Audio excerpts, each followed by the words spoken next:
की शुरुआत में हम एक गांव देखते हैं जहां कसिम नाम के एक व्यक्ति को नदी में बहुत कीमती एक हीरा मिलता है और सीन यहां कट होता है। इसके बाद कसिम अपनी प्रेग्नेंट पत्नी को नए घर में ले जाते समय कह रहा था कि उसे अब और इतना कष्ट नहीं करना पड़ेगा। सीन कट होकर हम डोरमैन नाम के एक व्यक्ति को देखते हैं जो अंधेरी रात में कब्रिस्तान में एक नक्शा हाथ में लेकर कुछ ढूंढ रहा था। असल में वह ब्लैक मैजिक के लिए अल्बर्ट नाम के एक व्यक्ति की कब्र ढूंढ रहा था जो उसे मिल जाती है। वह कब्र के अंदर से एक खोपड़ी निकालकर अपने घर ले जाता है। इसके बाद वह एक मुर्गे को मारकर उसका खून खोपड़ी के ऊपर डालकर एक रिचुअल करता है। इसके बाद वह मरे हुए मुर्गे को एक बर्तन में रखकर कपड़े से ढक देता है। कुछ देर बाद उस कपड़े के अंदर हाथ डालने पर उसे बहुत सारे पैसे मिल जाते हैं, लेकिन कुछ ही देर में वे पैसे फिर से मुर्गे के पंखों में बदल जाते हैं। इस समय खोपड़ी के अंदर से एक स्पिरिट बोलती है, अगर तुम मुझे एक जिंदगी दोगे तो मैं तुम्हें बहुत धन दूंगा। धन के लालच में डोरमैन उसे एक जिंदगी देने के लिए राजी हो जाता है। अगले दिन सुबह गांव में ढोल पीटकर सबको बताया जाता है कि रात में ग्रहण होगा, इसलिए बच्चे और महिलाएं घर से बाहर न निकलें। तब हम प्रेग्नेंट लारास को देखते हैं जो चेकअप के लिए गांव की मिडवाइफ यानी दाईमाओं के पास आई है। तब मिडवाइफ उसे कहती है कि अगली बार अगर उसे कोई जरूरत हो तो वह यहाँ न आए, जरूरत होने पर उसे घर पर ही बुला लें। इसके बाद लारास अकेली घर की ओर निकल पड़ती है।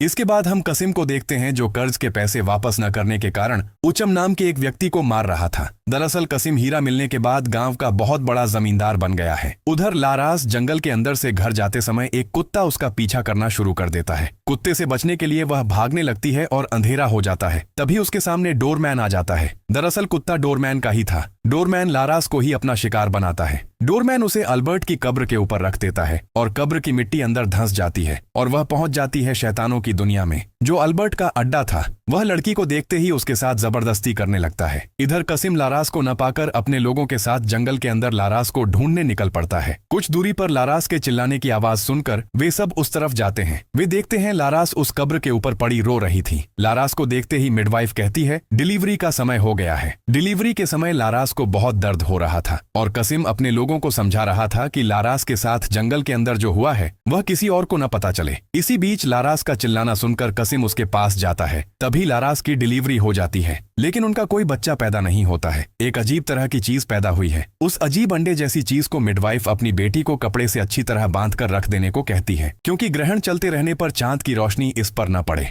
वह कपड़े से ढककर रखती तो है, लेकिन हवा के एक झटके से वह कपड़ा उड़ जाता है और उस अंडे पर चांद की रोशनी पड़ती है, जिसके परिणाम स्वरूप उसके अंदर से एक बच्चा बाहर आता है। मिडवाइफ की बेटी जब उस बच्चे को देखती है तो वह नोटिस करती है कि उस बच्चे का सिर किसी एक बूढ़े आदमी का सिर है। वह बच्चे को गोद में लेते ही वह अजीब बच्चा उसे मार डालता है और यहाँ से चला जाता है। यानी उस खोपड़ी की स्पिरिट को एक जिंदगी मिली है और वह स्पिरिट डोरमैन को कहे मुताबिक विशाल मात्रा में धन देता है। इधर कसिम लड़की की डेड बॉडी छिपा देता है और मिडवाइफ को कहता है कि इस बारे में कोई कुछ न जान पाए। लेकिन हैरानी की बात यह है कि मैदान के अंदर उसे अपना बच्चा एकदम नॉर्मल भाव से मिल जाता है और इसलिए वह बच्चे को उठाकर लारास के पास ले जाता है। वे दोनों मिलकर बच्चे का नाम डीडी रखते हैं। मिडवाइफ उनके बच्चे को देखकर घबरा जाती है। इसके बाद 7 साल बाद का सीन दिखाया जाता है जहां कसिम डीडी के सुन्नत खतना के लिए एक समारोह का आयोजन करता है, जहां उसने बहुत से लोगों को इनवाइट किया था, जहां उसका पॉलिटिकल राइवल शोले अपनी वाइफ को लेकर वहां आया है। अपोनेंट होने के कारण कसिम सोच भी नहीं पाया था कि शोले उसके समारोह में आएगा। दरअसल शोले बहुत अच्छा एक इंसान है, दूसरी ओर कसिम बिल्कुल भी अच्छा इंसान नहीं था।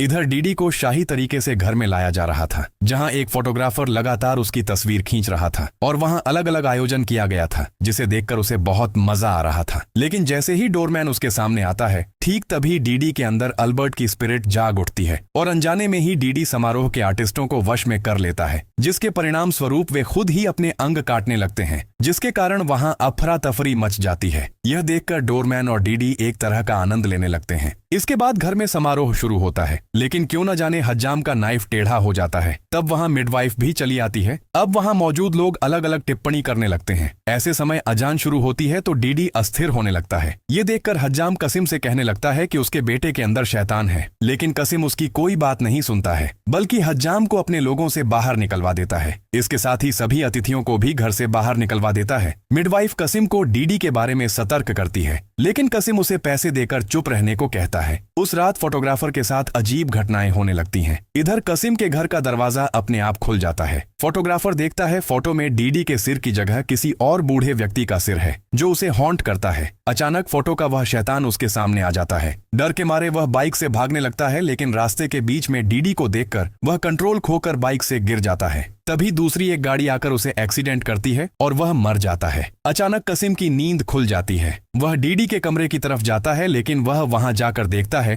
डीडी कमरे में नहीं है। इसलिए वह आसपास ढूंढना शुरू करता है, लेकिन थोड़ी देर बाद डीडी उसे बुलाता है और कसिम देखता है डीडी बिस्तर पर ही है। कसिम डीडी के पैरों में खून देखता है और सीन यहाँ कट होता है। अगले दिन कुछ लड़के डीडी को डीमोन कहकर चिढ़ा रहे थे, यहाँ तक कि उसके कपड़े भी उतारने की कोशिश कर रहे थे, जो देखकर रिनी नाम की एक बच्ची आकर उन्हें भगा देती है। इसके बाद वे नदी पार कर रहे थे, तभी अहमद आकर रिनी को नदी में फेंक देता है। यहाँ डीडी रिनी को बचा लेता है। दूसरी ओर गांव के कुछ लोग डोरमैन को कह रहे थे कि उत्तर दिशा बंद कर दी गई है, यानी जहां ब्लैक मैजिक किया जाता था। ऐसे समय डोरमैन का बहुत ज्यादा सिरदर्द शुरू हो जाता है। वह जल्दी से घर के अंदर चला जाता है। यहाँ हम समझते हैं कि डोरमैन का सिरदर्द तभी होता है जब शैतान उसे बुलाना शुरू करता है, और इस बार वह शैतान डोरमैन पर बहुत गुस्सा था। इस समय डोरमैन उस शैतान से माफी मांगते समय उसे दादा कहकर बुलाता है, यानी अल्बर्ट डोरमैन का ग्रैंडफादर था। दूसरी ओर शोले बैठकर चर्चा कर रहा था कि ब्लैक मैजिक की साइट बंद करने के बाद भी कुछ लोग वहां जाने की कोशिश कर रहे हैं। तब याशा कहता है कि जब तक लोग धन, क्षमता, लालच करते रहेंगे तब तक यह सब कुछ चलता रहेगा। इसके कुछ देर बाद गीले शरीर के साथ डीडी और रिनी वहां पहुंचते हैं, यानी रिनी और किसी की नहीं, वह शोले की बेटी थी।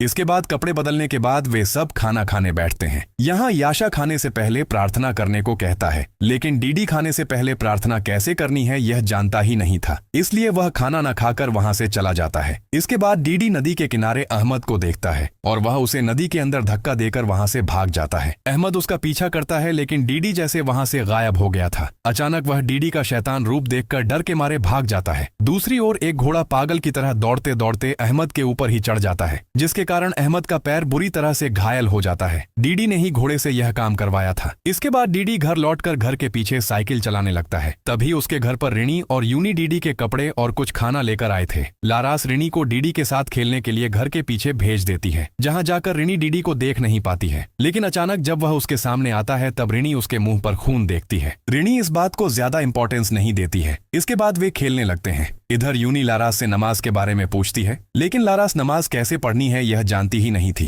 क्योंकि उसका परिवार बिल्कुल भी धार्मिक नहीं था। लेकिन यूनी उसे हर तरह से नमाज पढ़ाने की कोशिश करना चाहती है। दूसरी ओर डीडी रिनी को साइकिल चलाना सिखा रहा था। ऐसे समय रिनी जब कुएं के अंदर गिरने वाली थी तब डीडी उसे बचा लेता है। यहाँ तक कि वह रिनी को हमेशा बचाएगा यह वादा भी करता है। इतनी देर में लारास नमाज पढ़ने के लिए तैयार होकर आती है। उसी समय वहाँ कसिम पहुँचता है, जो अहमद के माता पिता को पैसों के बदले उसका दोष छिपाने की कोशिश कर रहा था। लारास जब ये बातें जानना चाहती है तब कसिम कहता है कि उनके घोड़े ने अहमद का पैर तोड़ दिया है। ये सुनकर लारास अहमद के घर जाना चाहती है। यूनी भी उसके साथ जाना चाहती है, लेकिन कसिम अपने अपोनेंट की वाइफ को देखकर असहज फील करता है और वह उससे रूखे ढंग से बात करता है। लारस यूनी के साथ जब अहमद के घर चली जाती है तब अहमद बार बार डीडी के शैतानिक रूप के बारे में बोल रहा था। उधर कासिम पिंजरे के अंदर एक मरा हुआ बकरा पाता है, जिसे देखकर वो समझ जाता है कि ये काम उसके बेटे ने ही किया है। आप लोगों को शायद याद होगा जब रिनी ने डीडी के मुंह पर खून देखा था, यानी डीडी जिंदा बकरे का खून पी रहा था। इधर रात में लारस डीडी से अहमद के साथ घटी घटना के बारे में जानना चाहती है, क्योंकि अहमद बार बार डीडी की ही बात बोल रहा था। डीडी यहाँ अपनी माँ को कुछ नहीं बताता। रात में डोरमैन कासिम के पास जाकर उसे इलेक्शन में मदद का ऑफर करता है, लेकिन कासिम डोरमैन के इस प्रस्ताव को ठुकरा देता है, क्योंकि वो अपनी कोशिश से इलेक्शन जीतना चाहता है। दरअसल डोरमैन यहाँ ब्लैक मैजिक के जरिए कासिम को जिताने जा रहा था, क्योंकि कासिम के जीतते ही ब्लैक मैजिक की जो जगह बैन कर दी गई थी उसे वो फिर से चालू कर सकेगा। यूनी लारस को डीडी के सामने पढ़ने के लिए कुछ दुआ सिखा देती है, जो दुआ डीडी के सामने पढ़ने से डीडी के अंदर से शैतान निकल जाएगा। लेकिन लारस जब डीडी के पास जाती है तब वो बहुत चालाकी से एक ड्राइंग बनाकर उसके हाथ में देता है। परिवार की ड्राइंग देखकर लारस बहुत इमोशनल और खुश हो जाती है और दुआ की बात भूल जाती है। रात में लारस कासिम को बताती है कि वो प्रेग्नेंट है। ये बात सुनकर कासिम बहुत खुश होता है, क्योंकि उसे लगता था कि 7 साल पहले लारस के साथ जो हुआ था उसके कारण उसकी पत्नी अब कभी बच्चा पैदा नहीं कर पाएगी। अगले दिन शोले और कासिम दोनों ही इलेक्शन कैंपेन चला रहे थे। उधर लारस यूनी के साथ नमाज पढ़ना शुरू कर देती है। इधर इलेक्शन के प्रचार के दौरान डोरमैन शोले के खाने में कुछ मिला देता है, क्योंकि वो अब शोले को खत्म कर देना चाहता है। अगले सीन में डीडी और रिनी आपस में बात कर रहे थे कि उन दोनों में से किसी के भी पिता इलेक्शन में जीते, वो हमेशा दोस्त बनकर ही रहेंगे। तभी वहाँ अहमद आकर डीडी को देखकर डर जाता है और वहाँ से भाग जाता है। यहाँ रिनी डीडी को उसकी माँ की प्रेगनेंसी के बारे में बता देती है। ये बात सुनकर डीडी दौड़कर अपनी माँ के पास जाकर उसे गले लगा लेता है, लेकिन उसके अंदर का शैतान नहीं चाहता था कि लारस के दूसरे बच्चे का जन्म हो। रात में शोले खाना खाने के लिए तैयार हो रहा था। ठीक तभी याशा उसे खाना खाने से मना करती है, क्योंकि वो समझ गई थी कि इसमें ब्लैक मैजिक किया गया है। वो कुछ दुआ पढ़ती है, जिसके कारण वहां से निकल आते हैं कुछ शैतानी कीड़े। तब डोरमैन थोड़ा बीमार पड़ जाता है और उसके मुंह से कीड़े मकोड़े निकलने लगते हैं। डोरमैन बात को समझकर ब्लैक मैजिक करके शोले की फोटो आग के ऊपर रख देता है। तब तेज हवा के कारण रिनी की नींद खुलने पर वो धीरे धीरे दरवाजे के पास जाती है। वहां वो देखती है डीडी को, जिसका सर बदल गया था शैतान में, जो असल में शोले को मारने के लिए आया था। लेकिन रिनी को देखकर वो वापस चला जाता है। यहाँ एक बार फिर डोरमैन का काला जादू नाकाम हो जाता है। जब रिनी सबको डीडी के खौफनाक चेहरे के बारे में बताती है, तब याशा समझ जाती है कि वो शैतान और कोई नहीं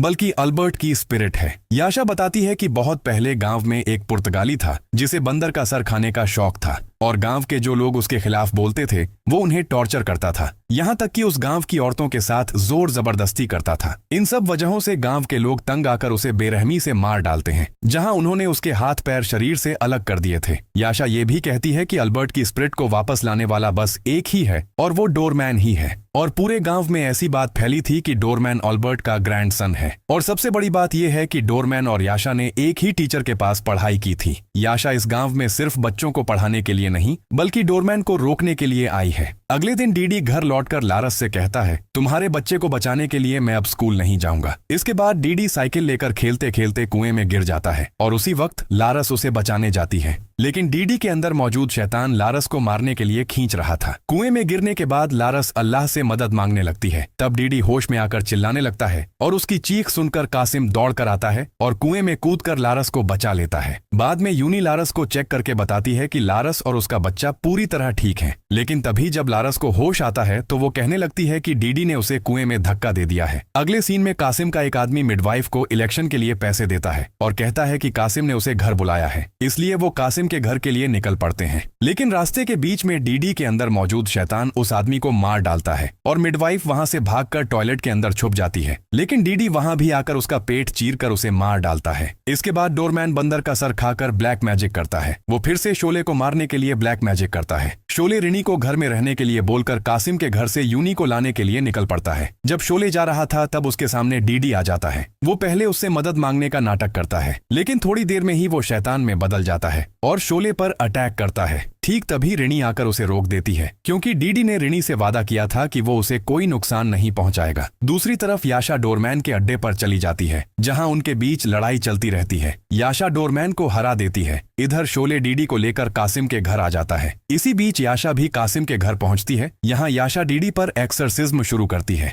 एक्सोर्सिज्म के समय डीडी भयानक तरीके से शैतान के रूप में तड़पने लगता है। एक समय पर शैतान कासिम को कहता है, अपना वादा पूरा करो, लेकिन याशा और डीडी की माँ लगातार सूरह पाठ करती रहती हैं और याशा डीडी के अंदर से शैतान को बाहर निकाल पाता है। दूसरी ओर डोरमैन को अल्बर्ट की स्पिरिट उसकी कब्र के अंदर खींच लेती है। इसके बाद कासिम शोले को इन सब बातों के लिए धन्यवाद कहता है। अगले दिन इलेक्शन होता है, वहां कासिम जीत जाता है, लेकिन कासिम शोले को गांव का प्रधान के रूप में इलेक्ट करता है। वह चाहता है कि शोले ही इस गांव के प्रधान के रूप में जिम्मेदारी ले, जिसके बाद डीडी एकदम ठीक हो जाता है। इसके कुछ दिन बाद लारास दूसरे बच्चे को जन्म देती है, लेकिन बच्चे को जन्म देने के बाद ही वह शैतान में बदल जाती है और वह शैतान मिडवाइफ को मार डालता है। इसके बाद वह शैतान कासिम से किसी एक समझौते के बारे में कह रहा था। आपको शायद याद हो, कहानी की शुरुआत में ही कासिम अचानक अमीर हो गया था। हो सकता है उसने किसी शैतान के साथ एक समझौता किया हो। अब वह शैतान कासिम को दो ऑप्शन देता है। वह कहता है या तो उसे डीडी को सैक्रिफाइस करना होगा या फिर अपने दूसरे बच्चे को, और मूवी यहीं खत्म हो जाती है।